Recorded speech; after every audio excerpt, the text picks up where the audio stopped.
All right, thanks for coming back. My first guest, boy, I don't know where to start with this guy. It would take us probably a day and a half to cover everything this guy's done. He's gone from actor, or actually from rocket science to actor to author of his first book, Stop Calling Me Jackie. I'm interested to find out where that came from. Please welcome Anthony Kung.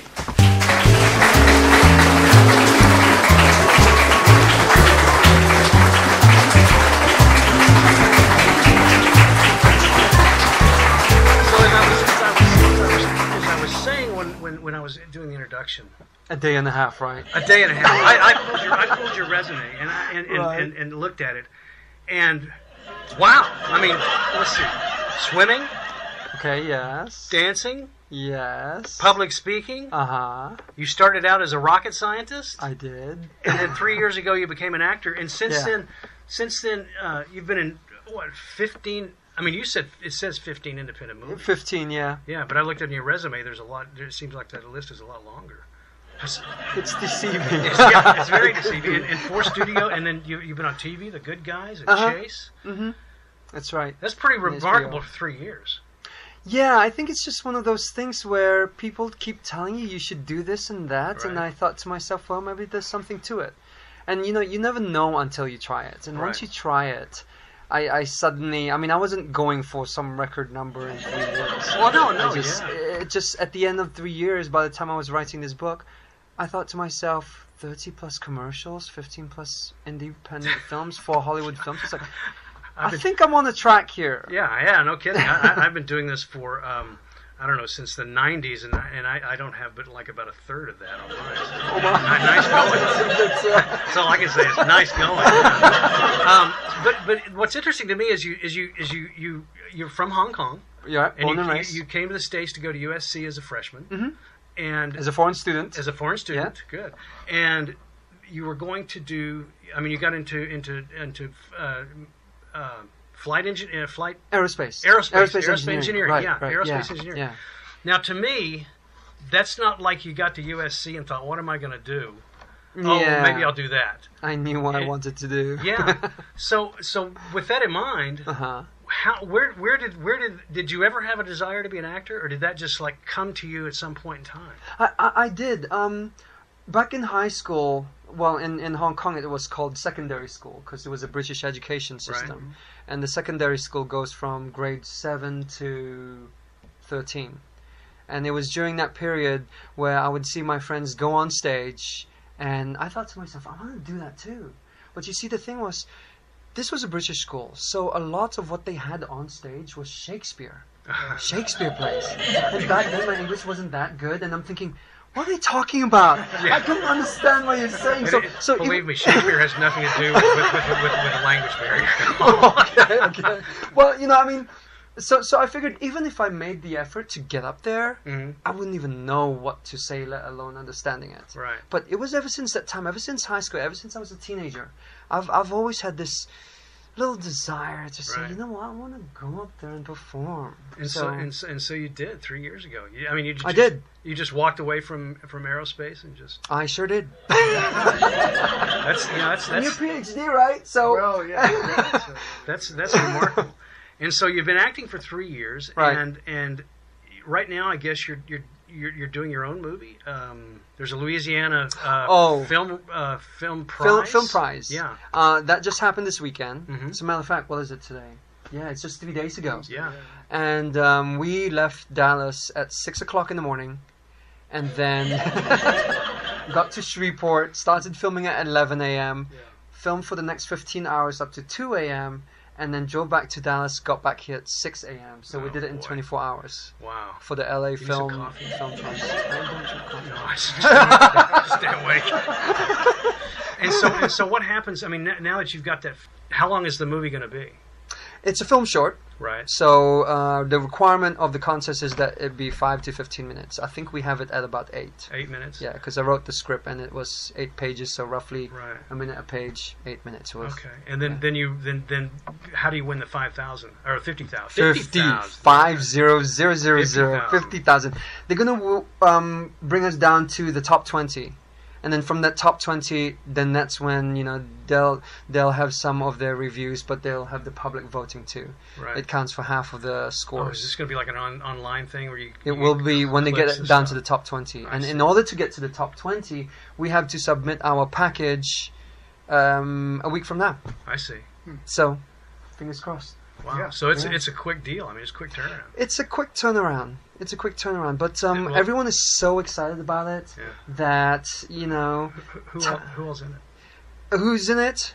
Well, everyone in my acting class. There you go. Because, you know, I mean, we as a class decided to have something as submission for this. And everyone said, yeah, let's go ahead and do it. Okay. And all of a sudden, I had this spark of creative genius, I guess you would call it. And in 2 hours, I wrote the script. And I said, okay, guys, I've got it here. Who wants in? Right. So I've got maybe a third of the class. The school is the Nancy Chartier Film and TV acting studio. Right. So I got half of my class, half of another class. So 15 actors. Wow. In 8 minutes. You got all of them down to Louisiana. I got all of them done, plus 5 crew. We got them from the Arts Institute. Wow, and we struggled to get 2 guys out. So that's why you see the picture of us on the LA Film Prize Facebook page. We're just all smiles at the 2 o'clock wrap time, 2 a.m. wrap time. I'm sure. So did it have to be filmed in Louisiana? Yes, that's why we went there. Otherwise, logistics would have been much easier. Just film it over here. Why not? Well, I was wondering about that. The whole purpose of the contest is to promote the film industry in the northern Louisiana. I see. So it stands to reason that one of the requirements is you film here. Yeah, people get excited. The economy benefits and all that. Right. There's a lot of stuff going on over in Louisiana. Yeah. And I noticed one thing, and I got to ask. I saw that you did. I know The Good Guys and Chase. Those are TV shows. Those are filmed here. Mm-hmm.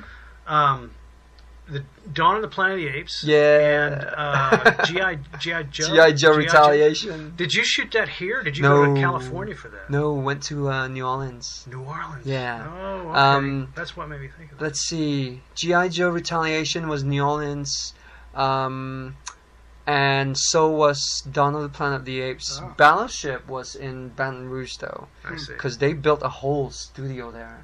I mean, like 10 of these massive buildings. Wow. I thought I was in Universal Studios in LA. I thought, what is this place? Yeah. Did they pick up the whole thing and move it? That they have that there in Baton Rouge. State tax incentives will do for you. Exactly. Yeah. Exactly. Yeah, so there's a lot of work coming out. We filmed that there. Yeah. That's exciting. So I'm looking forward to seeing that. I enjoyed, my favorite Planet of the Apes. I mean, the last one was pretty good because of CGI and all that. But my favorite one of all time is the original one. Oh yes, I remember seeing that. Dr. Zaius, he was the ultimate patriot in his whole quest to keep it was just a great show. Yeah, it was. And then the Simpsons turned it into a musical, and it was even better. I think I have to watch that. It was pretty funny. Okay. It was pretty funny. You talking about the cartoon Simpsons? Yeah. Okay, I'll look that up. Who's the guy? What's the guy's name? Hi, I'm. I remember the song Dr. Zaius. Yeah, exactly. He got cast in a Broadway musical, Broadway for Springfield called Planet of the Apes, the musical. It was Dr. Zaius. All right, I'll look it up. So after 3 years, you decided to take up the pen and become an author. So. Yeah, well, I've always loved writing. Really. And as a matter of fact, if I didn't make it into the aerospace engineering program at USC, my backup major was journalism. Really? Yeah, because I just love the writing aspect, not the broadcast journalism, but the writing aspect. I just love to write. Really? And so that's why you could write that script in 2 hours, yeah, or whatever you said. Yeah, and I've never written one before, but I seen how. I'm sorry, I didn't mean to. He's built a spaceship. Let's see what he's a public speaker. He's won awards for everything. So yeah, when I put pen to paper, because a lot of people were asking me. They said, you went from aerospace rocket scientist to actor. That's like a 180-degree turn. At least. It's like, how? Why? I mean, so I had some answers for them, and I thought, well, I'll write it down. Right. So I did. Well, that's good, yeah. Okay, so the name, Stop Calling Me Jackie. What was the genesis for that? That's an interesting title. It was on the set of, was it The Good Guys? The Good Guys. My first time in the acting business, second month. my second month into the acting world, I got there I was on set on The Good Guys as one. No, Realize I'm how many sorry. actors have that? I'm making him feel Wait bad till I now. get my hands on that guy. Yeah, well, it's an interesting story how I got there. But anyway, so they saw me there, and one of my actor friends, I didn't know her at the time. She called me Jackie. Hey, Jackie, how you doing? And then I'm thinking to myself, I'm not Jackie, I'm Anthony. You know? Right. I come in the next day, hey Jackie, how you doing? I thought, look, I'm Anthony. Yeah. And so the third time she came in, the third time I got there, hey Jackie, how you doing? And I thought, okay, yeah, I'm doing fine, okay, whatever. So I came up with that, said, because I kept telling her to stop calling me Jackie. That's Stop funny. it! Yeah, Stop it! That's funny. Stop calling me Jackie. Yeah. I didn't know if it had a reference to Jackie Chan. Yeah, right? exactly. Yeah, okay. Because Jackie Chan's from Hong Kong. Right. And I'm from Hong Kong. We both speak Cantonese. Right. When I first came here to this country to attend USC, people called me Bruce Lee. Oh, because Jackie Chan was... Because my hair was a little longer back then. Okay. But, Jackie Chan wasn't big at that time. It was Bruce Lee. But now it's, So we all come from Hong Kong. We all speak Cantonese. So... it's you could look at it as a compliment, right. but I'd rather be the first-rate version of myself than a second-rate version always trying to copy Jackie Chan. Sure, so absolutely. that's why I thought I should call it. Stop calling me that. Stop calling me Jackie. Stop calling me Jackie. Well, it's a great title, and so this just covers just your ascension to acting and how you did it and. I would call it transition. I'm not Transition. I'm not sure if it's called ascension, Well, but I mean, if you look at it's maybe your you point don't of call view, it right? Yeah, boy. Transition. I'd say your rocket science talent came in because you didn't ascend like a jet airplane. Yeah, rocket ship, right? Yeah, exactly. Blast off. Well, good. Well, congratulations and good Thank luck with that. We still want to watch his reel. So. Oh yeah. Right. Yeah. Right. Yeah. Okay. So let's watch your reel. We'll come back in a minute. Okay. All right.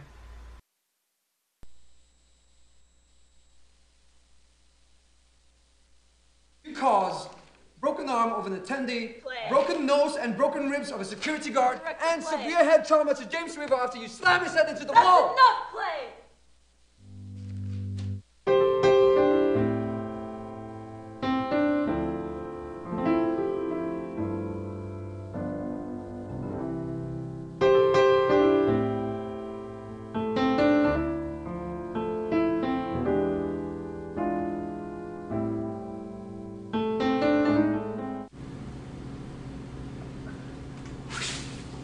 One of these cookies is very special. Choose wisely.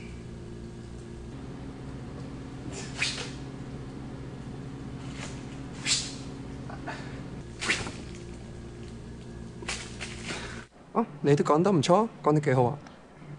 Gonna be submitting a design for my proposal then tomorrow? 係，當威。好，咁我哋再傾過，聽日見。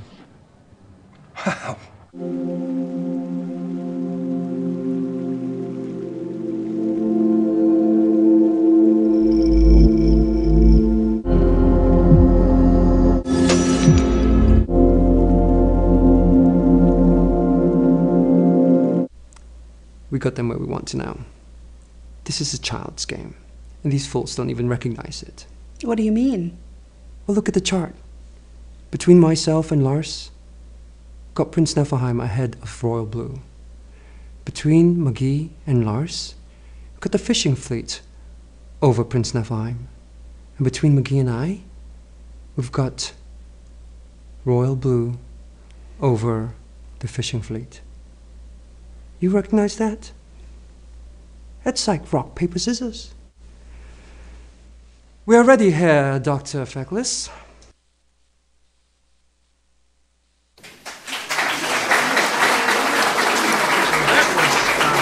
That's pretty good. I mean, a lot of different. What was? I mean, or were most of those local things, or? You've done around Yeah, here? they were all the local independent film stuff. It took me a while to put that together. Yeah. Because when I first started off, I had to start from the ground up, go to acting classes, learn what Sure. acting's about. So the first 2 years, I just did not have good material. Right. I would look at it, I look at myself on the screen and go, ew. Ew, ew. But something all do happened. There was a turning point, and I made mention of that in my book. There was a turning point where things started to look good. And it was from then on I said, I like that piece, I like that piece. Yeah. So when I Right. put the reel together, I noticed everyone's was pretty much, you know, they put the whole bunch together. I wanted to have a story from it. What was the one? The is the name of a bird who leaves the nest? I forget now. It's the one where you're under the bridge and you're having this emotional moment. The bird. Something leaves his nest. The thrush leaves the nest, or yeah, now I Sparrow can't remember the nest, bird's name. Was that well, the director renamed it River. Oh, did he? Oh, okay. Because it was like 6 words. It's like, it's a little too long. Right. Okay. So he just renamed it. That River. was a very good moment. I really enjoyed that. I mean, in juxtaposition to the Chinese guy with the cookies. Yes, I know. That's like comedy. You know, drama, suspense, romance, and I added it all in. There's the emotional part. That's the one you're talking about. Yeah. I think. I mean, I'm an emotional kind of guy. Yeah. But it's just that when you're in the corporate world, especially in engineering, you got to suppress that. Yeah, suppress that. So in acting, I guess I don't know whatever everybody teaches a few different things, but I guess in acting, you're taught to recall moments of your life to evoke emotions in the scene that maybe you don't necessarily have the emotion for. So when you were doing the scene under the bridge there, did you like go back to a time where somebody said, "We don't want to buy your rockets"? Or oh my God! No, actually, that's one of the methods of acting. Yeah. The method that Nancy teaches is a little different. We actually conjure up the scenario in our mind, right? Because that approach that you talked about is there's one drawback in that if you don't have a past where you have that emotion, right, there's nothing to recall. Right, sure. And so what we do is when we conjure up scenarios in our head, our minds doesn't know the difference between what's real and what's imagined. Right. So when I put an imaginary scenery in my head, that's how I got to the emotional state. And I think a good script. Does that. I think a good script will do that for you. If you're involved with a character, and you read the script and you know how you know what has happened and what's going on, I think that having to recall something isn't necessary. If the character you're playing has that emotion for the moment based on what has happened to draw it out, and you know what's happened, you should be able to. I don't say you should. Sure, I can just cry. Actually, there was no script for that. Wow. There was no script, so I had to. I mean, the director had an idea of what needs to go on, so I just had to put all the pieces together, make it real in my head, and then come out with the emotion. Yeah, I think years ago there was some director, I forget now, who for moments like that he played really moving music on the set to draw the emotion out of the actors when they were saying those lines. Exactly. And I guess somehow they would edit that music out. So yeah. But very good. Yeah. It helps. It helps when you have a director that knows some of the acting knowledge and approaches. It makes it a lot easier for the actors. Right. So you like directors that are hands on and tells you, or do you like people that just say, just do it and let me see what it looks like? That's a difficult part. That's a challenge when the director just tells the actor, I don't want this, I want that, and then you're left standing there thinking, right. So what do I do? Right, yeah. And fortunately for me, when I was directing this one in Louisiana, me playing the director, and these were friends of mine, but I also have the acting background, so I knew how to draw out what I needed from them and kind of walk them through the process. And the feedback is that a lot of them prefer that. If a director knows their acting stuff, then they're able to bring out the best in the actors. And I think all directors should take at least one acting class. Yeah, there's a lot of good directors out there. I think that's why Clint Eastwood is such a good director, because he was an actor. Yeah, right. He knows how to bring it out. Yeah. Yeah. All right. Well, I know you can't stick around because you gotta get out of here. How do we get your book? Where do we look for it? Right now, I'm self-publishing it. Okay. So it's a matter of sending me an email address. I'll send you a PayPal invoice. I receive payment. I'll mail it to you. Okay. Right now, I'm constructing my website, which is stopcallingmejackie.com. Okay. Hope to have it by the end of July. Well, that's this month. By the end of this month, and then I'll have that handle my product fulfillment. But right now, because I'm self-publishing, everything small scale, I'm doing the product fulfillment myself. Yeah. Good luck with it. man. Now, do you feel like you have any unfinished business in engineering? Yeah. Like, do you have a basement laboratory where you're tinkering with like cold fusion or anything? Have you just completely left it behind? You don't build model rockets or anything? I should say never. I mean, never say never, right? Right. So I'm open to opportunities that could come out here, but I'm having so much fun on the artistic side, the entertainment side, the right brain stuff, the touchy-feely stuff. Right. That my left brain, the analytical methods and all that stuff that engineering uses, is kind of falling asleep now. You had cauterized. Yeah. It's fallen asleep. This side is all awake, and I think I'm going to be here for a while. Yeah. So I joke with my friends. I said, one of these days I'm going to be really successful when this one wakes up, that one wakes up, and they combine forces and ta-da! Yeah. So right now it's just the side. Okay. Where do we look for you in Dawn of the Planet of the Apes? You know what? Everyone asked me. They said, "Oh, are you one of the apes?" I said, "No." Are you disappointed? No, I'm actually one of the human prisoners. And when you're starting off, everybody starts from the ground up. So, G.I. Joe, I was just a North Korean general, and then so Planet of the Apes, I'm a human prisoner.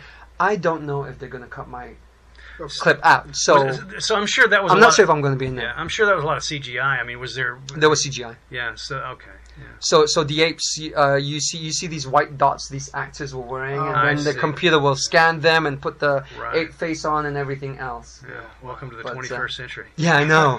not like the old Planet of the Apes, right? Wear this. Right, put this mask on and gloves and their mouths. Yeah. But still, they were. The acting was great and the story was great, so you overlooked that. Yes. So, anyway, all right, man. Listen, I appreciate you coming by. Sure. Thanks for having me. Yeah, and safe trip back to Dallas. And I will. Yeah, so we're gonna. Thank you. All right. We're gonna close down. We're gonna take a little break. Anthony's got to get out of here, and we'll be back in a few minutes with Trich Zaitoon.